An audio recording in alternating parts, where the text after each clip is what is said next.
A Course in Miracles. Lesson 27. Above all else, I want to see. Today's idea expresses something stronger than mere determination. It gives vision priority among your desires. You may feel hesitant about using the idea on the grounds that there is uncertainty about really meaning it. This does not matter. The purpose of today's exercises is to bring the time when the idea will be wholly true a little nearer. There may be a great temptation to believe that some sort of sacrifice is being asked for when saying that seeing is wanted above all else. If uneasiness arises about the lack of reservation involved, add, vision has no cost to anyone.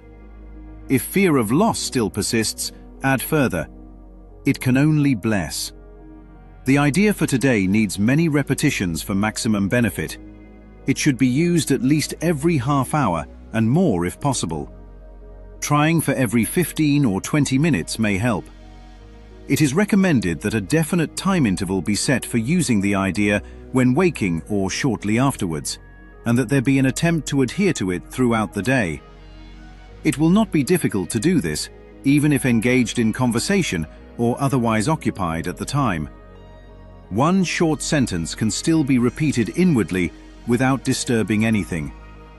The real question is how often remembering will occur. How much is today's idea wanted to be true? Answering one of these questions answers the other. Several applications will probably be missed, and perhaps quite a number. Do not be disturbed by this, but do try to return to the schedule from that point on. If only once during the day there is a moment of perfect sincerity while repeating today's idea, it can be certain that many years of effort have been saved. Lesson 27. Above all else, I want to see. This is one of those ideas that sounds simple and then quietly dismantles everything that pretends to be vision. Most people believe seeing is automatic. Eyes are open, opinions are formed, conclusions are reached, and the verdict feels final. But this lesson is not talking about eyesight. It is talking about priority. To give vision priority among desires means truth outranks comfort, certainty outranks self-image, and clarity outranks being right. It means perception is no longer used to defend identity. It means seeing is chosen over winning. Hesitation shows up immediately, not because the idea is unclear, but because it threatens the hierarchy of wants. If vision comes first, grievances fall back. If vision comes first, stories lose authority. If vision comes first, the self that survives by misinterpretation starts to wobble. That wobble is not a failure. It is the signal the lesson is doing its job. Wholly true does not mean intellectually convincing. Wholly true means unargued. It means the mind no longer negotiates with the idea. Seeing is not something added to life. It is what remains when distortion stops being funded. The belief that something must be sacrificed is the ego announcing its fear. Sacrifice assumes loss. Vision assumes correction.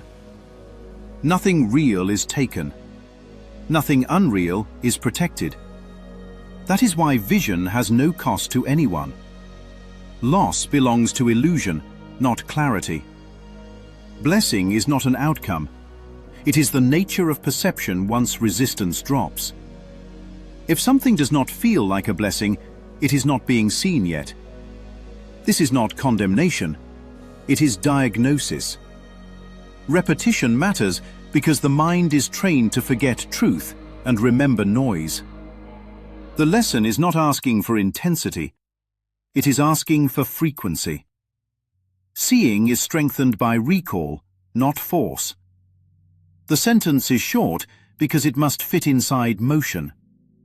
While talking to someone, while reading a comment, while irritation begins to rise, while scrolling, waiting, driving, listening. Here are a few examples of what this looks like in real time. Someone says something triggering, and the body prepares a response. Before the response forms, the sentence appears quietly in the background. Above all else, I want to see. Nothing outward changes, but the grip loosens. Or while mid-conversation, agreement is expected and the impulse to perform shows up. The sentence slips in without interruption. Above all else, I want to see. The need to be impressive softens. Or while scrolling through content that provokes judgment or superiority. The sentence interrupts the verdict, not the action. Above all else, I want to see. The commentary loses urgency. This is how seeing is practiced without withdrawal from life. The real question is not intention.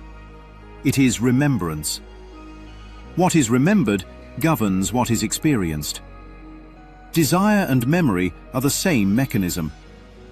What is wanted is what returns. Missing repetitions is expected. Correction does not require perfection. It requires willingness to resume. Perfect sincerity is not emotional intensity. It is the absence of strategy. For a moment, there is no attempt to use the idea for advantage. No bargaining, no self-improvement angle. Just a clean preference for clarity. That single moment saves years because it collapses the false premise that effort produces truth. Seeing is remembered, not achieved. Here is the metaphor. Imagine driving through fog while narrating the road from memory. Landmarks are assumed. Turns are anticipated. Confidence feels justified. But the lesson is the moment the narration stops and the windshield is wiped. The road was always there. What disappears is the story about knowing it. Above all else, I want to see is not a request for better vision. It is consent to stop pretending. And that is why it only blesses. Because nothing false survives being seen, and nothing true ever needed protection.